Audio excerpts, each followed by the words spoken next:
Hola Rix. Rix.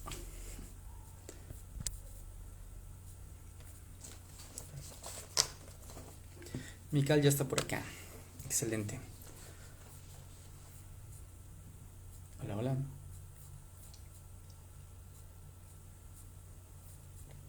Qué bonitos cachetitos. Es que he subido peso. Subí 5 kilos. Bueno, pues vamos a comenzar. Hola, vale.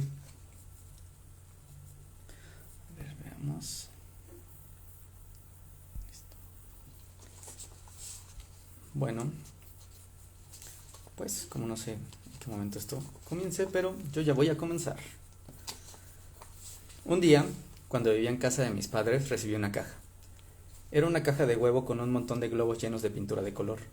La instrucción era que al recibirlo, mi hermano tomara los globos y me acribillara en una fangosidad radiante. La autora intelectual de la emboscada fue mi amiga Mary. Hola, Mary. Logró sorprenderme, con los globos y con el resto del contenido de la caja.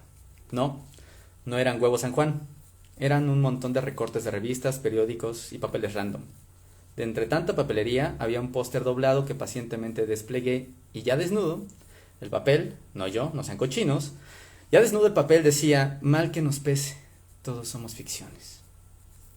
Y no sé, desde ese momento algo me provocó. Aún lo tengo en mi cubículo donde cumplo con la ficción de ser aquello que los indicadores PRODEP o SNI me imponen. O aquí, haciendo un live, con la ficción de que estoy tomando café. Y no sé, desde ese momento algo me provocó. Las ficciones, todas, se pueden volver realidad. Pero las que vienen desde la ciencia, en el género ciencia ficción, me fascinan y me preocupan. Chance y a ti también, te han incomodado cuando menos un poco. Por ejemplo, está Black Mirror, una serie re famosa en el que todos los escenarios son todo menos esperanzadores. Aún con una sonrisa en la cara parece que vemos el futuro con pesimismo. ¿Y cómo no? Mira que llevamos 2 años encerrados en una jaula social por un virus que entre más conocemos parece que menos entendemos la naturaleza de la vida. Y eso ha traído como consecuencia una aceleración de la era digital. Mira cómo estarán los ánimos que Charlie Brooker, el creador de Black Mirror, dijo que no creía que estuviéramos preparados para digerir una nueva temporada en estos momentos. Pero es más preocupante que eso. En 2018, el ejército de Francia contrató un grupo de escritores de ciencia ficción para un nuevo equipo estratégico llamado Red Team. Ellos estuvieron, o han estado, encargados de plantear los escenarios de los cuales Francia debería preocuparse para los próximos 30 años. Dicen que no están muy contentos con el resultado, que están muy contentos con el resultado que la creatividad les ha otorgado. Y mira que la creatividad nos ha traído muchas cosas, pero su relación bélica tan directa, no sé, a mí me incomoda. Podrán decirme que solo es una estrategia a la defensiva, pero vamos, son escritores. La tentación de imaginar escenarios donde la mejor defensa es el ataque debe andar rondando sus cabecitas ñoñas. Ñoñas del universo, no me odien. Soy uno de ustedes, se los prometo. Y bueno, empecé a preguntarme un montón de cosas. Por ejemplo, ¿será que la ciencia ficción a veces hace predicciones? O si en lugar de predicciones, lo que produce son motivaciones que llegan a los oídos, que las sacan del mundo abstracto y las convierten en realidad tangible. Así pasó con un lector de Julio Verne que leyó De la Tierra a la Luna y quedó tan impresionado que dedicó su vida a hacer lo posible. Su nombre era Obert, y aunque Obert no lo logró, seguro su motivación y las condiciones sociales y políticas y geopolíticas fueron un detonante para que el Apolo 11 alunizara. Y me pregunto si la literatura nos estará utilizando para construir mundos posibles que finalmente nos aniquilen. Pero estoy debrayando porque me falta alguien con quien platicar, pero no por mucho tiempo, porque justo aquí le pido a Mikal. Mikal, manifiéstate, Mikal. No me dejes solo en este mundo agobiante, en el cual yo ya no sé lo que digo, yo ya no sé lo que pienso, pero sé que el futuro casi siempre se plantea distópico. ¿Y por qué será que se planteará distópico? ¿De dónde vendrá la inspiración? Y hola, Miguel, ¿cómo estás? Hola, muy bien, ¿y tú? Bien, bien, pues aquí, empezando con esta dinámica para la cual, pues primero te presento, ¿qué te parece?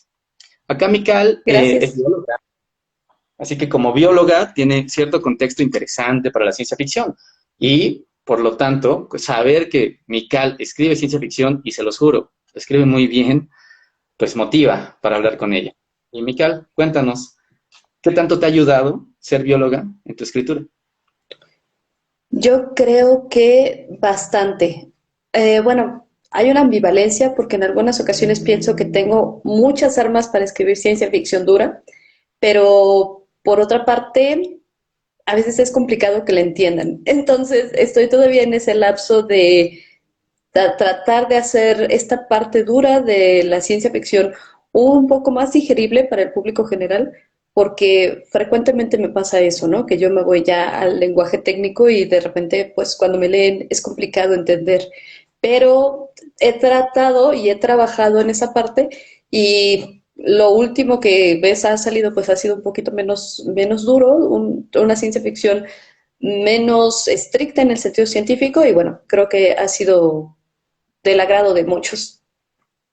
Excelente. Oye, Mical, y entonces en ese sentido, ¿tú crees que de alguna manera la ciencia ficción que tú escribes cumpla, aunque no sea tu objetivo, algún propósito divulgativo de la ciencia? A mí me parece que al menos hasta lo que he escrito ahorita, me he enfocado mucho más en causas un poco más como sociales. He buscado quizá explorar un poco más, no sé qué también, pero he buscado explorar un poco más de filosofía, he buscado explorar un poco más de estos temas sociales, hablando de distopías que apenas quedé en la revista Penumbria.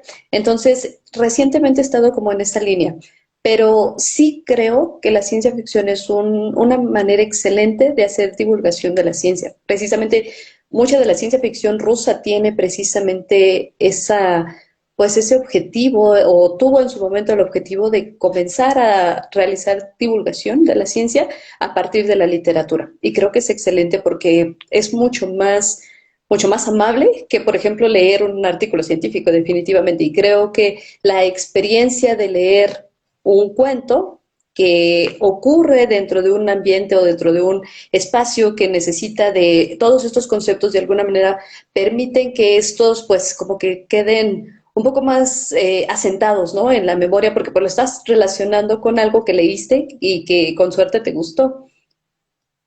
Claro. Bueno, acá pregunta que dónde pueden leer sobre lo que escribes. Vamos a crear una entrada, de hecho ya está, pero hay que actualizarla. Mañana seguramente la encuentran actualizada en el portal blog.motuslab.xyz.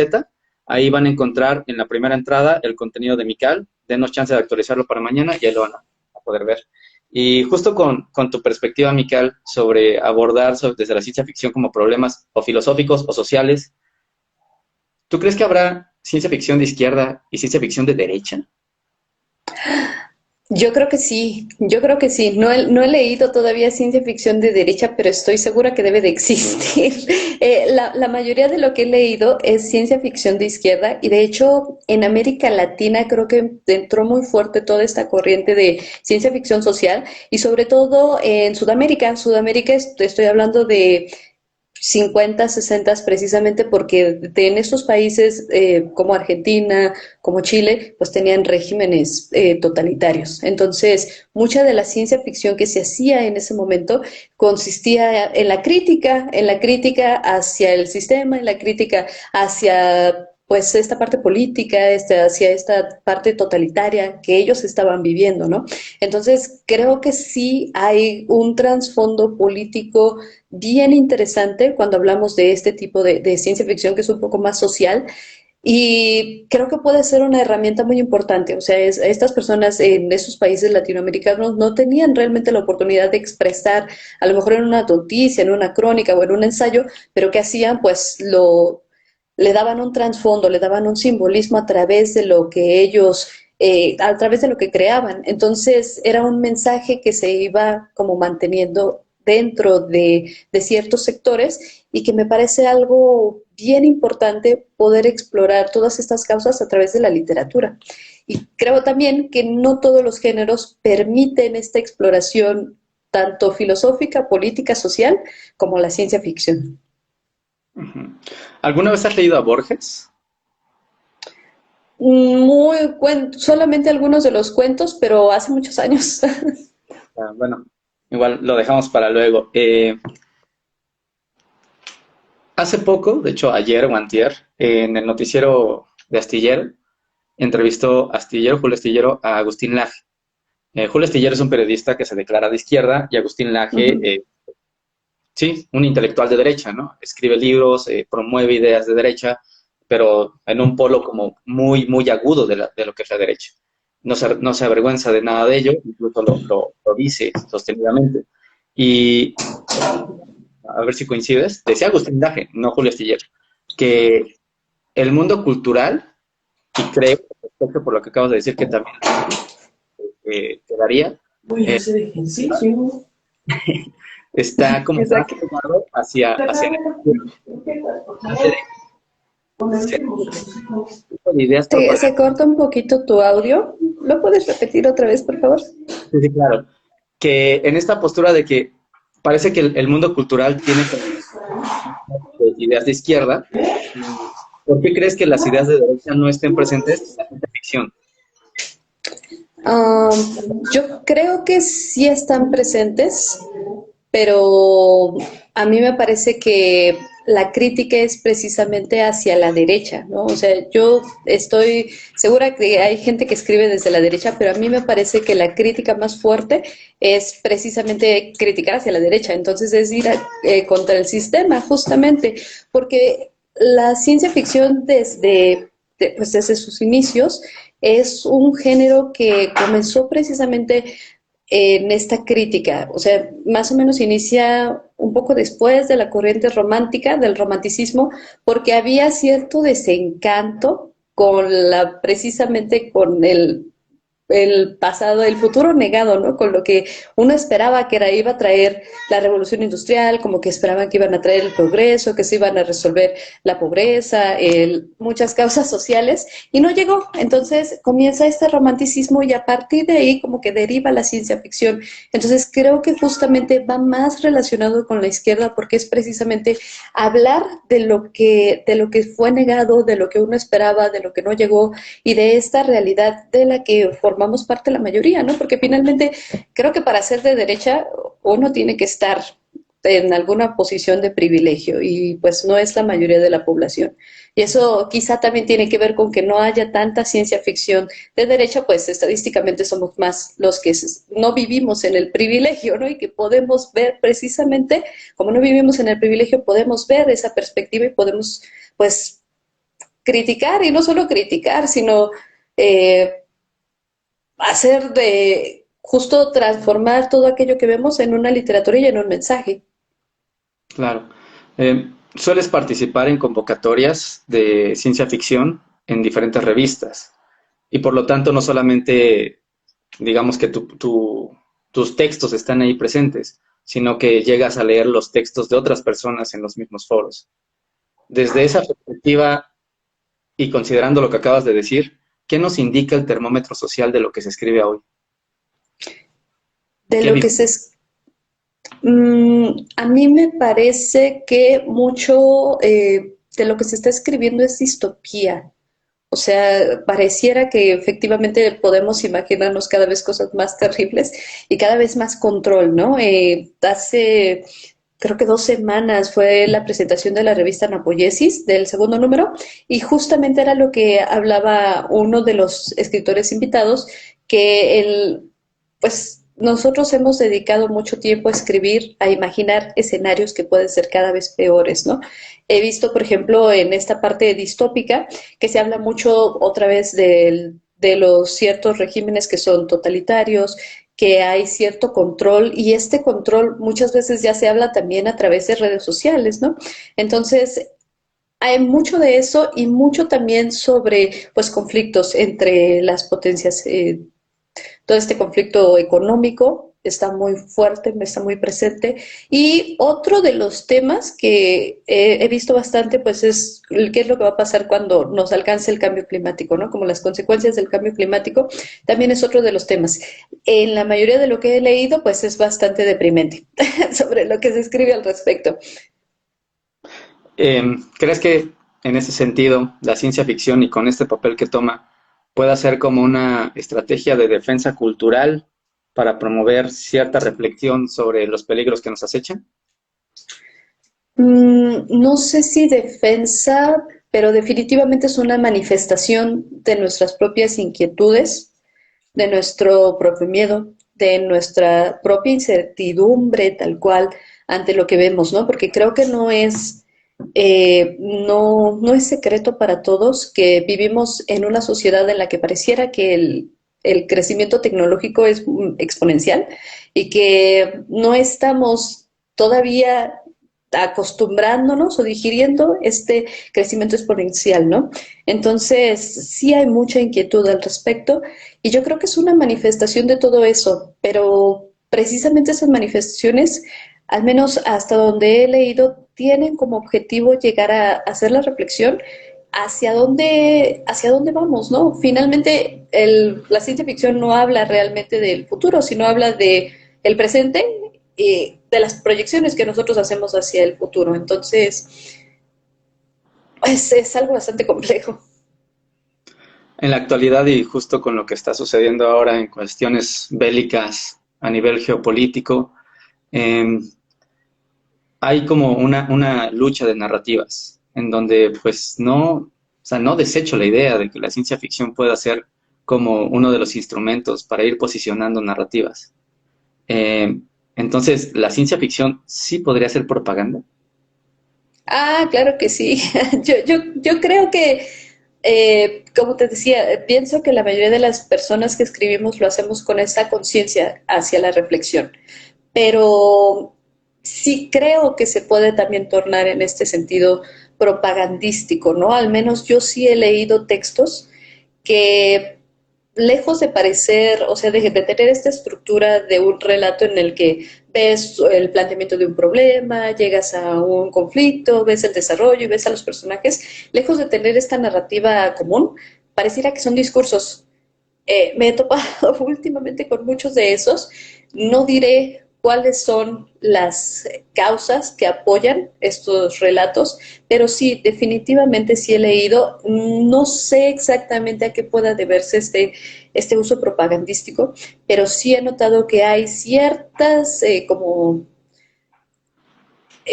no diría comunidades, pues no sé, hay ciertos círculos que sí permiten que haya ese tipo de textos en donde pareciera que tenemos más un discurso, apoyen mi causa, que un relato desarrollado. Entonces, creo que por ahí hay veces en las que uno puede decir que es propagandístico y realmente no es tanto a veces el mensaje que te quieren dar, sino precisamente esta resistencia, ¿no? Así de, pues me estás dando un discurso por una causa hacia la que yo no simpatizo, ¿no? Entonces generas automáticamente una resistencia. Y creo que sí los he leído. No me agrada decirlo, pero sí los he leído. Ok, bueno, pues seguramente de todo, ¿no? Y bueno, Sí, también me parece importante el, pues si no lo creo, ¿para qué le hago hueco? Y me parece como muy atinado, pues para qué decir sus causas, ¿no? Eh, ¿Desde cuándo escribes ciencia ficción? empecé a escribir hace 2 años. Hace 2 años empecé con mis pininos en el taller de escritura para amantes de ciencia ficción. Empecé, pero realmente como publicaciones oficiales el año pasado. Ok. Y hace 2 años que iniciaste, ¿qué rondaba en la cabeza de Mical para escribir? ¿Cuál era la motivación de Mical? Las motivaciones eran sobre todo personales, como que todavía no tenía esta idea de la crítica social, ¿no? La filosofía, sino que más bien revelaba parte de mis propias inquietudes, parte de mis propias vivencias. Por ahí te compartí un pequeño fragmento de algo que escribí en algún momento sobre el síndrome de la impostora. Entonces era mucho sobre lo que escribía, ¿no? Creo que también conforme he ido practicando más este ejercicio de escritura, también han ido madurando mis ideas y pues también he buscado otros horizontes para explorar, y no, ya no tanto los personales, sino reflejar otro tipo de inquietudes. Ok. ¿Y alguna vez has tenido una idea que no has escrito por cierta resistencia o autocensura? Autocensura, Ajá. eh, pues No diría que no la he escrito. A veces me pasa que las escribo y cuando las presento en el taller me dicen, pues es que aquí podrías ir a hacer esto y esto y esto, o sea, hacerlo como un poco más grotesco, ¿no? Creo que en eso todavía me limito un poquito, como en qué tan grotesco puedo escribir, qué tan impactante, qué tan violento, ¿no? Quizá esa sea la autocensura. Las ideas que tengo las termino escribiendo tarde o temprano, pero la autocensura sí es como hacia pues como violencia, como temas que son demasiado grotescos, eso sí, los evito, pero también estoy trabajando para pues aventarme, ¿no? Y salir también de esa zona de confort. ¿Cuál ha sido el reto más grande? El reto más grande fue una minificción que escribí para Anapoyesis, está por publicarse. Fue un reto porque creo que fue lo primero que escribí que no es como tal ciencia ficción, quizá es como de esta ola de weird, y para mí es una ola que me incomoda muchísimo porque como que no es del todo ciencia ficción, no entra tampoco bueno, sí, quizá entra un poco más en lo fantástico, pero de repente a mí me parece un tanto grotesco, ¿no? Entonces, lo que escribí para Anapoyesis fue con esa intención de escribir algo un poco grotesco, de escribir algo que impactara, pero que te dejara como con esa sensación de, ay, que acabo de leer, ¿no? Y pues fue el reto, quedó en Anapoyesis, espero que pronto lo publiquen, y me sentí contenta con el resultado. Ok, está interesante. Para contrastar lo grotesco, ¿cómo nacen los relatos eróticos? Que también Mm, escribes. ujú. Pues los relatos eróticos, no sé exactamente de dónde ha nacido la inspiración para eso. No diría que es como inspiración demasiado personal, pero particularmente, por ejemplo, el que está en especulativas, Pertenezco a la Noche, era una idea que ya tenía desde hace algún tiempo, escribir acerca de la canción de Patti Smith, Because a Night. Esa canción es una de mis canciones favoritas de toda la vida y Patti Smith es uno de mis símbolos feministas también favoritos, ¿no?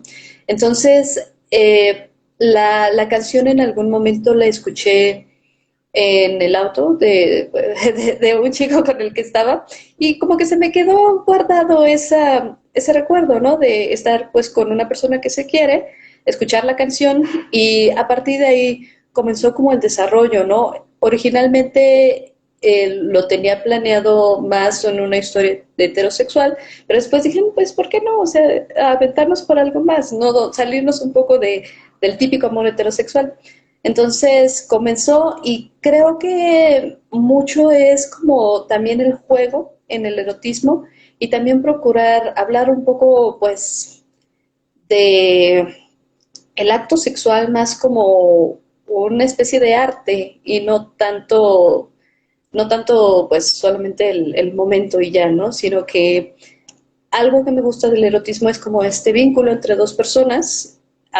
Bueno, quizá tengo una visión un tanto romantizada, pero a mí me parece que pues es un vínculo en donde preferentemente se espera que haya confianza, ya no digo amor, pero sí confianza. Entonces trato de desarrollarlo como en esa línea, ¿no? Como en esa línea de dos personas que se tienen confianza y que buscan sentirse bien estando juntas. Entonces trato de llevarlo a ese sentido como más artístico, buscando también pues que el lector se pueda identificar, quizá. ¿Cuál ha sido el personaje que has representado que sea más diferente a ti?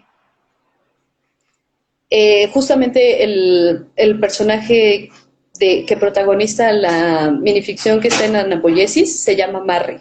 Les voy a delatar, pues es una chica que hace un amarre, ¿no? Entonces, el resultado de este amarre, pues es que ella queda atada a la persona a quien le hizo pues este amarre, pero poco a poco el cuerpo de la chica va absorbiendo el del chico, ¿no? Y al final pues ella, bueno, sí, no quiero hacer el spoiler, pero sí es una descripción un poco grotesca y al final lo que dice creo que es lo que impacta más, no tanto lo grotesco que ya de por sí suena que su cuerpo vaya asimilando al del otro, sino que la personalidad de esta chica es lo que realmente impacta, creo. Entonces eso sí es muy diferente de mí porque pues, jamás se me pasaría por la cabeza hacer un amarre. Ok, y oye, cuando hace rato, sí, según yo, hace rato me pasaste, no hablemos del contenido, pero una premisa, y tu premisa era una pregunta. ¿Qué haremos cuando se acaban las preguntas? Oh, pues no lo sé. Eh, para mí no habrá un día en el que acaben las preguntas, ¿no? O sea, esa es como mi idea, la idea que tengo, porque finalmente el conocimiento que tenemos, o al menos lo que nosotros conocemos y de lo que nosotros podemos estar seguros que sabemos con certeza, es en realidad el resultado de un paradigma. Entonces, a mí me parece que todo lo que sabemos son paradigmas que en cualquier momento se nos pueden caer. Entonces, no estoy segura de que realmente llegue a un punto en el que se nos van a agotar las preguntas, porque creo que mientras más conocemos, generamos situaciones en donde hay nuevas preguntas por resolver. Entonces, sí, para mí no sé si realmente pueda llegar el día en que se acaben las preguntas. Ujú. Un poco lo hacía para dar introducción y sí, Ah, sí, claro. hay un texto que habla sobre el día en que se acaban las preguntas. Y bueno, en este momento le pediré a Miguel si puedes por favor leerlo. Es un texto corto y hacer como algunos comentarios. Igual las personas que están acá presentes, si quieren hacer algún comentario, pues estaría buenísimo, ¿no?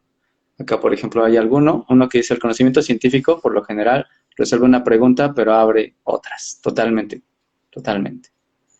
Claro, Entonces, bueno, quien se quiera animar a poner alguna otra pregunta, adelante. Y mientras, Mical, ¿estás lista para leernos tu texto? claro que sí.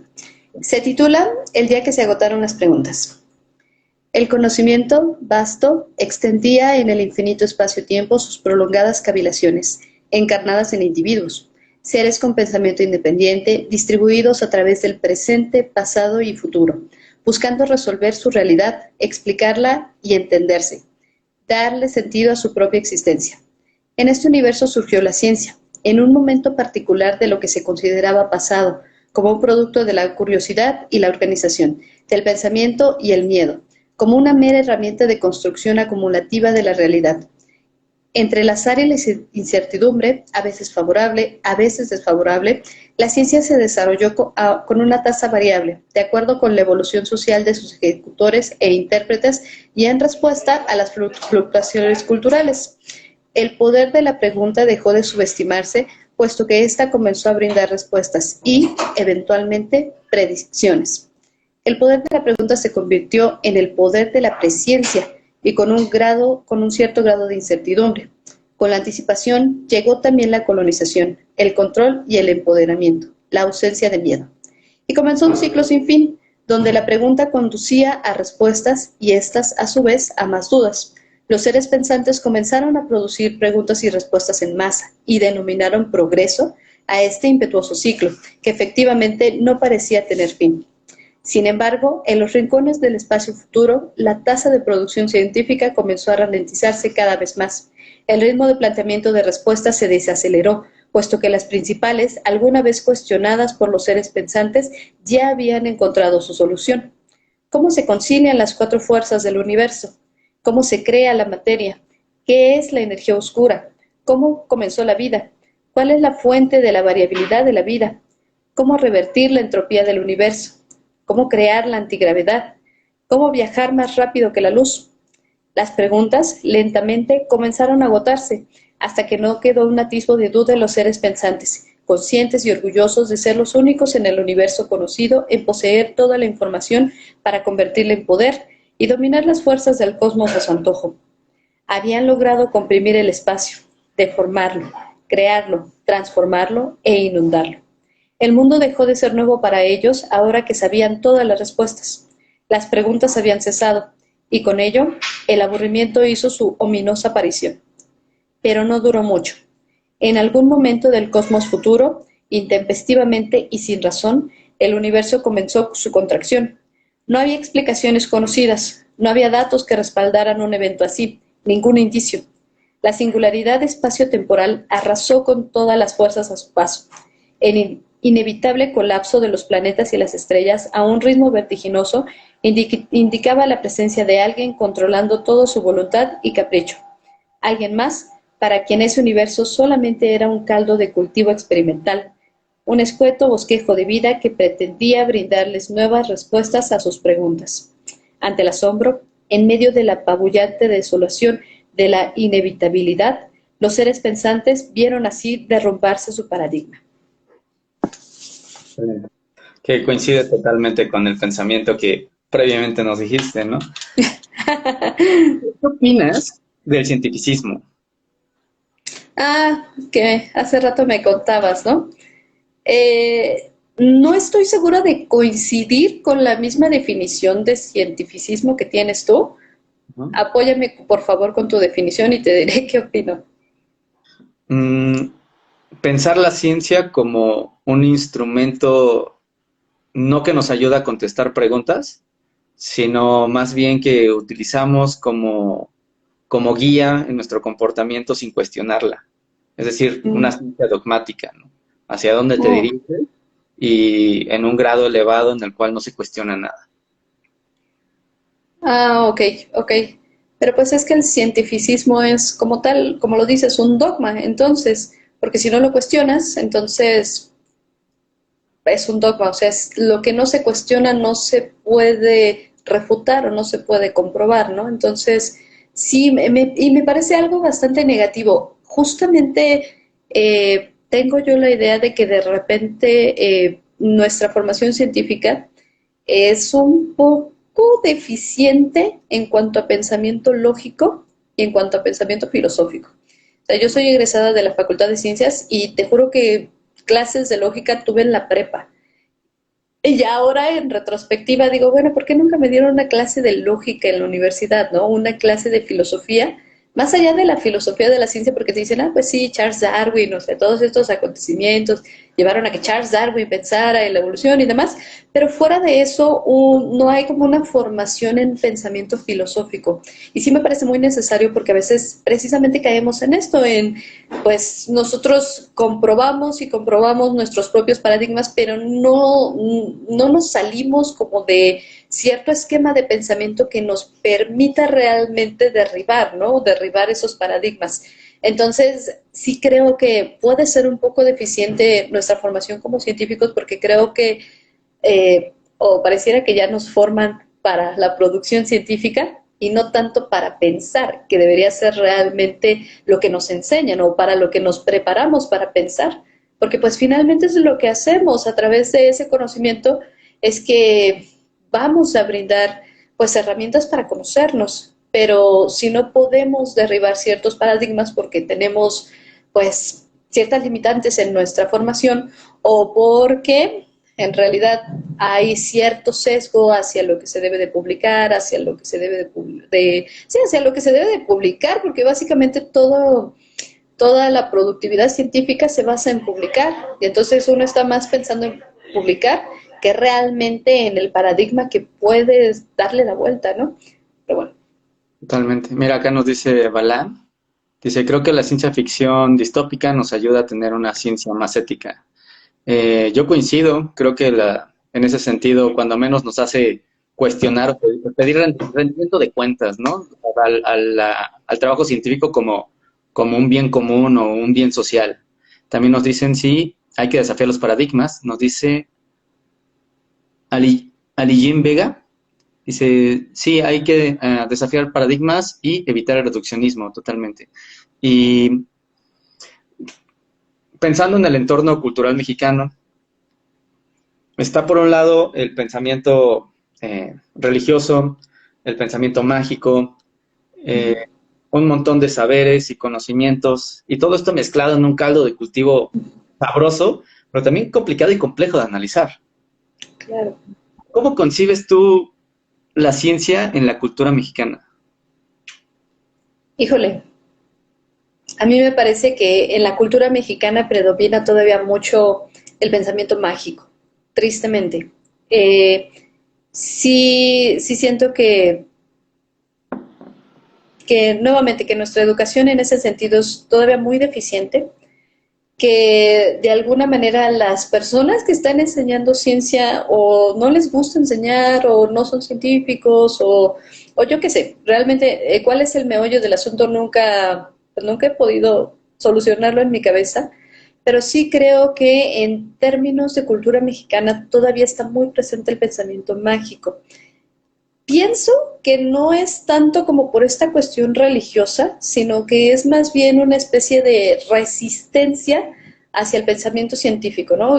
Finalmente, la ciencia, pues, sí se requiere pensar, o sea, no es algo tan fácil y no son soluciones simples, ¿no? Entonces, en esa parte me parece que a veces ni siquiera está tan relacionado con la ciencia, porque he conocido científicos que tienen ciertas como o sea, de repente te dicen cosas y dices, pues eso es pensamiento mágico, ¿no?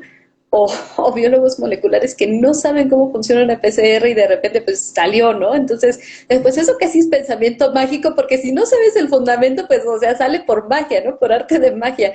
Entonces, sí creo que es todavía un problema y que no están, o sea, no excluyen incluso a las personas que tienen preparación, ¿no? Pero, ¿cuál es el meollo del asunto? No lo sé. ¿En qué tipo de países? ¿Tú crees que en los países avanzados existirá como el mismo problema, si lo vemos como un problema, el hecho de que la cultura, la ciencia no esté tan presente? Es decir, ¿habrá alguna diferencia geográfica en cuanto a la percepción de la ciencia como aspecto cultural? Posiblemente sí, pero me da la impresión de que la diferencia tampoco es tan grande en los países de primer mundo. O sea, bueno, quizá no países de primer mundo, sino países desarrollados, me da la impresión de que tampoco es tan grande. No sé, de repente, pues el año pasado, justamente que empezaron a llegar las vacunas, veíamos que había gente que decía, no, pues no nos vacunen, y ni siquiera, o sea, aquí en México, por supuesto, estaba la resistencia a la vacuna, pero lo mismo veíamos en Estados Unidos, ¿no? O sea, todavía hay una gran población que no se quiere vacunar porque los van a manipular y les van a inyectar quién sabe qué cosas, ¿no? O en el caso de Estados Unidos es mucho como por su supuesta soberanía, que no quieren que se les vacunen, o sea, realmente yo no estoy tan segura de que la diferencia sea tan grande. O sea, sí creo que los países en desarrollo nos llevan años de, pues, más de desarrollo social, de que ellos en ciertos países en vías de desarrollo han podido darle a un mayor número de personas una carrera universitaria, por ejemplo, pero yo no pondría las manos en el fuego para decir que la diferencia es demasiado grande, ¿no? O sea, yo todavía sigo viendo que hay personas que no quieren las vacunas o que no creen en el cambio climático, o sea, el hecho de que alguien diga, yo no creo en el cambio climático, pues no, o sea, no es de que creas, ¿no? Es de que hay evidencia, o sea, puedes opinar, pero es indiferente si crees o no. Entonces, sí, no estoy segura de que sea tan grande la diferencia, o quizá puede que sea también un sesgo de lo que se ve y se vive en las redes sociales, que pues esto impacta porque son países de primer mundo y se me queda grabado en la mente y entonces ahí no tengo una muy buena comparación, pero pues no lo sé, para eso sí tendríamos que ir a esos países y verlo directamente, ¿no? O a lo mejor en un paper. Sí, mira, hay un escritor, bueno, hacía investigación, entiendo que ya no está haciendo investigación, pero se llama Marcelino Sarigido, Libertad.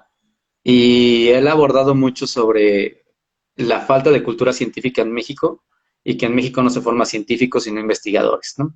Hace ahí una distinción que en este momento no voy a abordar, pero habla que incluso entre los mismos investigadores no hay cultura científica. Y eso lo dice para México, y acá lo saco a colación porque Malam nos dice algo que es cierto, también lo había escuchado, que Karim Mullis, científico creador de la PCR, o sea, las pruebas que en este momento nos permiten saber si tienes o no el virus SARS-CoV-2, era creyente de la astrología. A veces ni los científicos se libran del pensamiento mágico. Claro, totalmente, totalmente. Y eso me permite porque eh, estoy haciendo este experimento, Micaela, y tú eres la primera.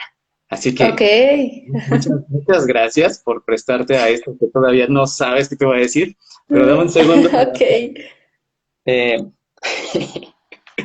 no había pensado. Sabía que me lo ibas a aplicar, sabía. Poquito, poquito nada más. Pero es inocuo, te lo prometo. Ok. Creo, espero. Eh, Esta pregunta es importante. ¿Ok? ¿Qué signo eres, Miguel? Híjole, creo que soy Escorpio o una cosa así. No, no estoy segura. Ok. ¿En qué mes cumples nada más? En noviembre. En noviembre. A ver acá, díganos, por favor, en el chat, ¿cuáles son los signos de noviembre? ¿Antes del 23 o después del 23? Es importante, voy a llegar a Eh, otro punto, voy a llegar a otro punto. Alguien, por favor, ayúdenos, no nos dejen así, amigues. Y después ya pasamos a la sección de preguntas generales. ahora nadie sabe. Ahora resulta que Y a todos nos... todos, Ay, sí, sí, sí, a nadie le gusta el horóscopo. bueno, vamos a suponer que es Scorpio. En realidad no importa el que seas, pero Sí. quería ir más o menos cerrando eh, la parte de la entrevista con las preguntas que tenía preparadas, con cómo se construyen estas narrativas de futuro y cómo podríamos incluso pensar las propias. Que Sagitario y Escorpio, que hasta el 22 o 24 es Escorpio. Entonces, Oh, y Escorpio, sí, ¿qué eres Escorpio? Escorpio todos. Creo que investigar, eres Escorpio, ok. Entonces, en este momento dijera, Escorpio, Escorpio. continúa, continúa. ¿Cuál sería el signo de Mical para este año? ¿Qué diría tu signo si tú lo puedes escribir como escritora de ciencia ficción? Si yo lo puedo escribir, pues mi signo diría, bueno, como estas predicciones a futuro, seguramente sería algo súper, súper, súper general, súper, súper, súper motivacional, hablando de esto de los signos, eh, cosas con las que por supuesto se puede identificar cualquier persona, ¿no? Algo así como, sigue adelante, todos tus esfuerzos darán frutos, ¿no?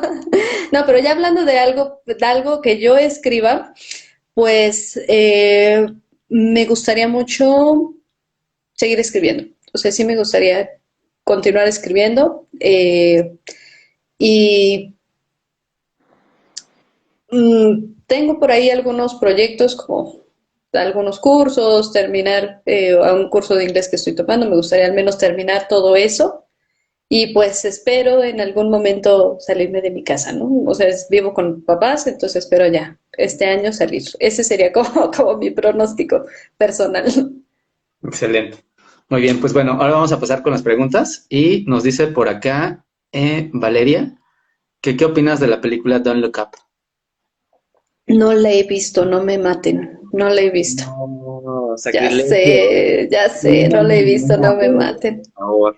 Ya sé, ni siquiera porque sale Timothée Chalamet, My Love. Pero no, la veré, la veré. Está Netflix, entonces es como una plataforma hegemónica en esto de las transmisiones, en los streamings. Y nos pregunta Luis Manzanares, ¿qué opinan que en la ciencia ficción generalmente proyectan que los científicos sean malos en la trama?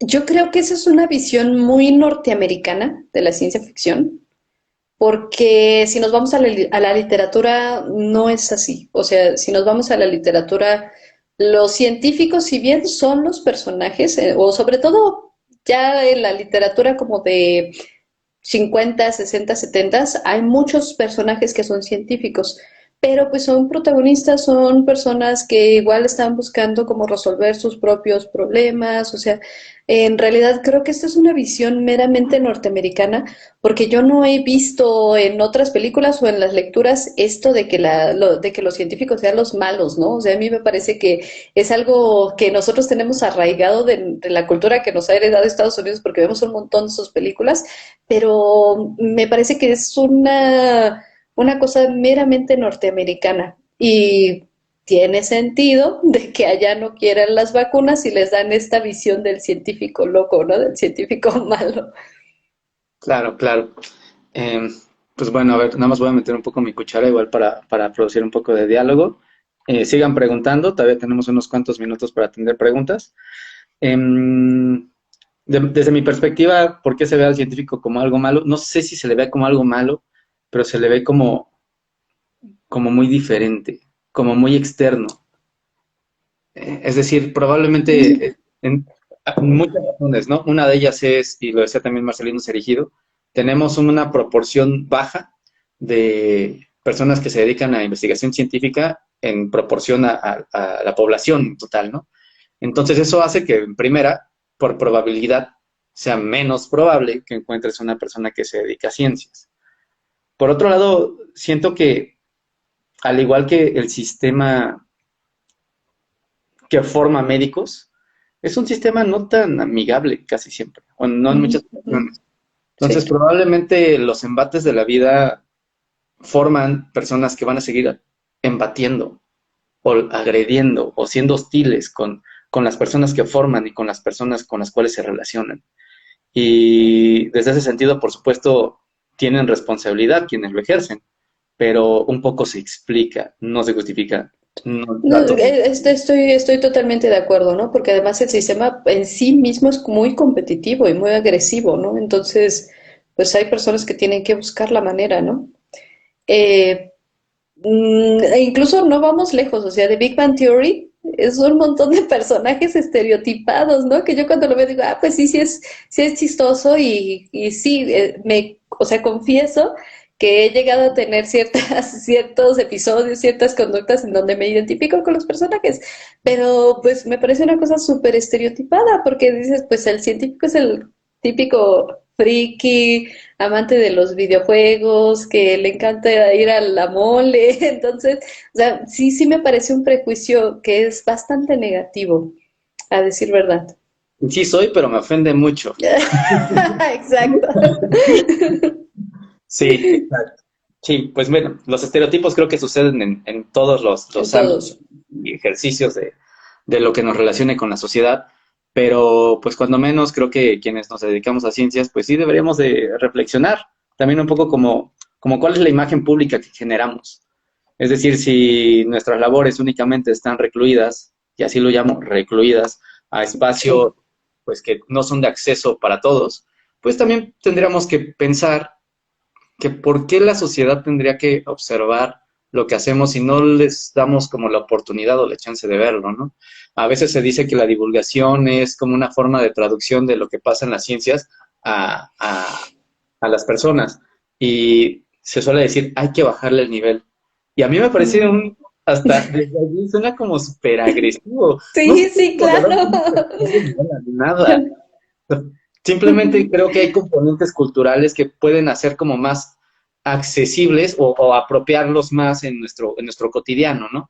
Entre más ajeno es a nuestro cotidiano, pues cuáles son mis referentes para poder comprender la materia abstracta de la cual me hablas, ¿no? Acá nos dice, Claro. por ejemplo, uy, eso es bien importante. Es que no se termina de definir el científico en su naturaleza, solo en su trabajo. Exacto. Dice Simón, Claro. sí soy, pero me ofende por dos. Sí, la cuestión es que cuando el científico se dedica a un diálogo, que no sea como de una posición de arriba hacia abajo, ¿no? Que no sea como condescendiente, ah, de tú no sabes, ¿no? Entonces, sí, realmente no hay pues no hay un diálogo equitativo cuando se trata incluso de hacer divulgación, ¿no? Exacto. Acá nos dice Siboney, también está el típico, ay, pero tú eres demasiado bonita para hacer esas cosas, como si realmente hubiera algún tipo de relación entre tu carrera y tu cara. Uy, buenísimo. Bueno, horrible, pero buenísimo el comentario. Horrible. Ajá. Y bueno, no sé, ¿alguien quiere echarse una última pregunta para ir cerrando? O me la echo yo. No tengo una en la mente. Ayúdenme, por favor. Am, pues no sé, o sea, tú estudiaste ciencias, nada más cuéntanos un poquito para poner en contexto cuáles son tus estudios que te dan como cierto acervo científico. Pues hice la licenciatura en biología en la Facultad de Ciencias de la UNAM y posteriormente hice la maestría en la FES Iztacala. La licenciatura trabajé como esta parte de fármacos en quemaduras, la maestría la trabajé en fármacos y cáncer. Entonces, como que sobre todo mi enfoque ha sido hacia las ciencias de la salud y la biología molecular. Entonces, molecular, celular, ese es como el enfoque. Y sí trato de llevar pues ese conocimiento hacia la literatura, pero nuevamente siempre me dicen que no me entienden y yo lloro, porque justamente estamos hablando de no bajarles el nivel, ¿no? No ser condescendientes, exigirle también al lector. Ujú, ujú. Bueno, un poco como recomendación para todas las personas acá presentes, léanse a Borges, es complicado, pero hay una cuestión, o sea, él hizo el manifiesto traísta, en donde habla de la importancia de las palabras y el vocabulario y los tecnicismos, ¿no? Después él mismo se repitió. Entonces, Ok, mira, si Borges me se lo vas repitió, a ¿por pasar, qué no me voy a repetir yo? me lo vas a pasar. Sí, claro. Me dice Valeria, ¿conoces a otros escritores de ciencia ficción que no sean científicos? ¿Te fue difícil incursionar en la escritura? Voy a la pregunta de, ¿qué crees que sea más fácil? ¿Ser un científico que escribe o al revés? Uf, buena. No sé, cuando empecé a escribir, esta parte de ciencia ficción sí me costó mucho trabajo porque lo único que había escrito era la tesis, ¿no? La tesis de licenciatura, la de la maestría, pues las cosas que te dejan, ¿no? En la escuela.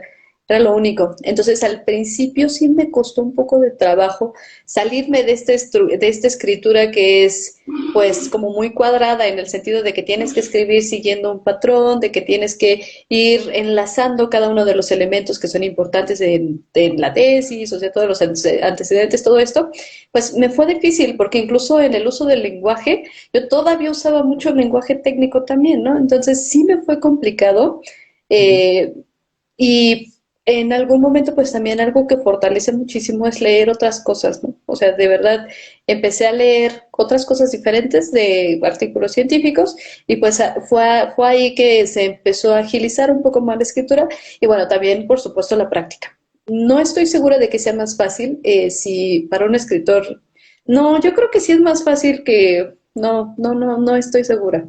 Digo, en mi caso a mí me costó trabajo empezar a escribir y, por ejemplo, veo con relación a otras personas que sí estudiaron carreras relacionadas con literatura, que ellos como que ya van de gane. O sea, yo cuando leo sus escritos digo, "Ay, pues este ya, o sea, va empezando, o al menos, no sé, por ejemplo, en el taller de escritura dices, bueno, pues este ya, o sea, ya qué le falta para publicar su libro, ¿no?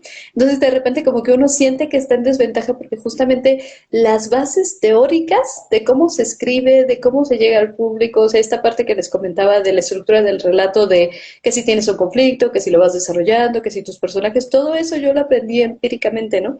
Entonces sí, al principio me sentí en desventaja, pero pues como todo, entre más vas leyendo, entre más vas ejercitando, pues sale, creo. Entonces, si ustedes tienen como la inquietud de escribir ciencia ficción o lo que sea, la cuestión es que empiecen a soltar la pluma y no lo dejen. O sea, al principio es muy difícil porque pues uno ni siquiera, sobre todo si son pues de campos diferentes al literario, es difícil, pero pues mientras más practique, pues es la escritura, en algún momento leí, es igual que ejercitar los músculos. Entonces, sí sale, confíen en ustedes y sí sale. Excelente. Mira, nos dicen eh, top 5 de tus películas de ciencia ficción. También eso nos lo pregunta, pero me tentito, Luis Manzanares. Nos dice Dulce de Chilacayote. Dicen por ahí que Borges no se lee, se estudia. Sí, total.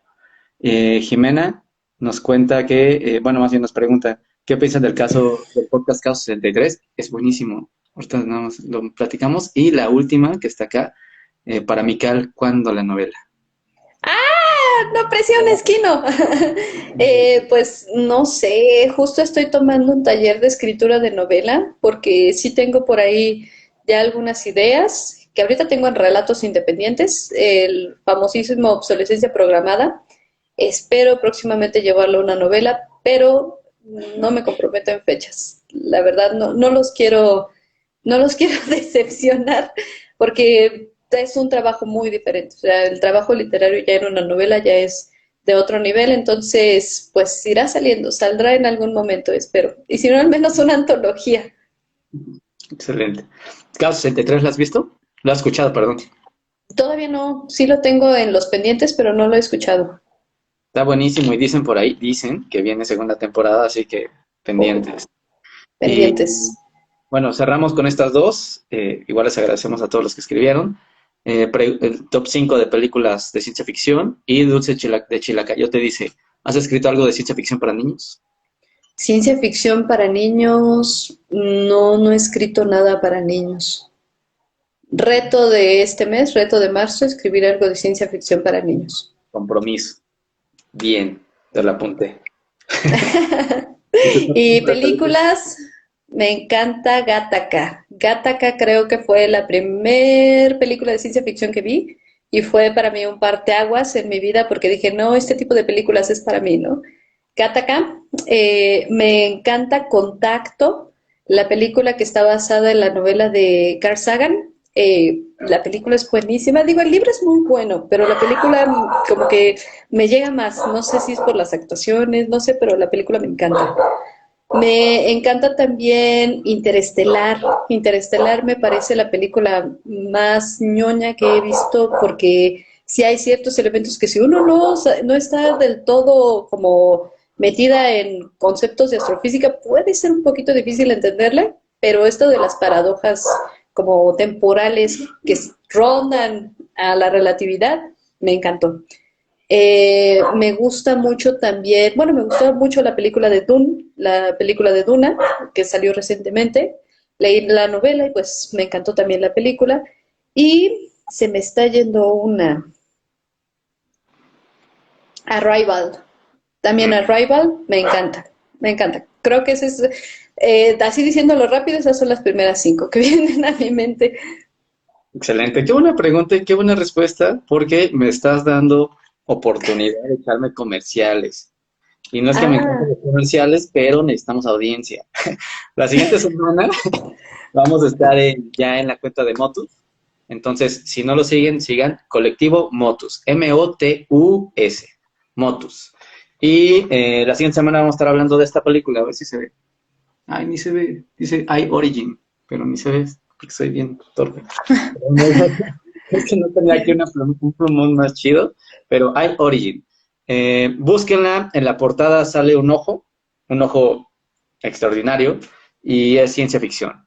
La siguiente semana, imagínense, la portada es de un ojo, y voy a estar platicando con David Pardo, que es estudiante de doctorado aquí en el Instituto de Neurobiología de la UNAM, en Puriquilla, y vamos a hablar de esa película, ¿no? Entonces, él trabaja con ojos, y le gusta la película, oh, y a mí también. Y un día llegamos a la conclusión de que teníamos que hacer esto, y ¡pum! La siguiente semana.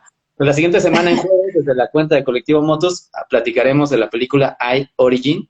Y hablando de Gattaca, que a mí también me encanta, Gattaca en 3 semanas, también desde la cuenta de Motus, bueno, ahí estamos viendo, Oli Mitch, en 3 semanas vamos a tener la tercera como entrega de este espacio de entrevistas con Alejandra Medina, la doctora Alejandra Medina, que ella también está aquí en la UNAM Curiquilla, y ella es parte del laboratorio del Proyecto Genoma Humano. Entonces vamos a hablar con ella de Gattaca. ¿Qué más quieren? ¿Qué más quieren? ¿Quieren más invitados? Ya hay 3 invitadísimos. Y así empezamos. ¿Qué más quieren? Hablando de ciencia ficción, Mical. Hablando de ojos con David Pardo, que trabaja con ojos. Hablando de Gattaca con la doctora Alejandra Medina. Entonces, miren, esto va pintando bien.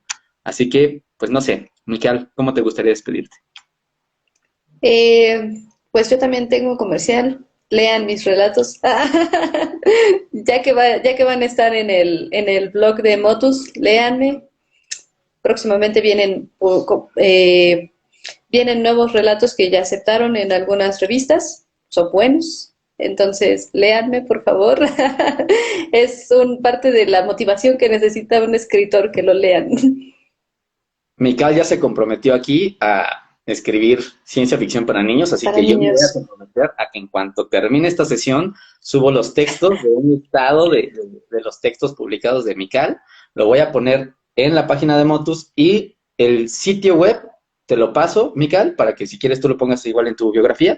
Yo lo voy a poner en Sí. mi biografía y lo voy a poner en la biografía de Colectivo Motus, ¿ok? Entonces, pues miren, no hay excusas. El contenido ya está, es temprano, no es tan tarde, son las 9, se pueden echar todavía unas 2 horitas para leer a Mical. Así que, pues bueno, adelante. Mical, yo te quiero agradecer mucho por estar por acá. Nos dicen que Gracias a ti. de ambas partes, y pues bueno, buenísimo, muchísimas gracias. Fue un placer inaugurar contigo, y esperamos Gracias. que seguiremos hablando. pero ojalá regreses pronto por este espacio. Sí. Por supuesto que sí. Entonces sigamos con los jueves de Chismecito Rico. Gracias y bye. Gracias, adiós.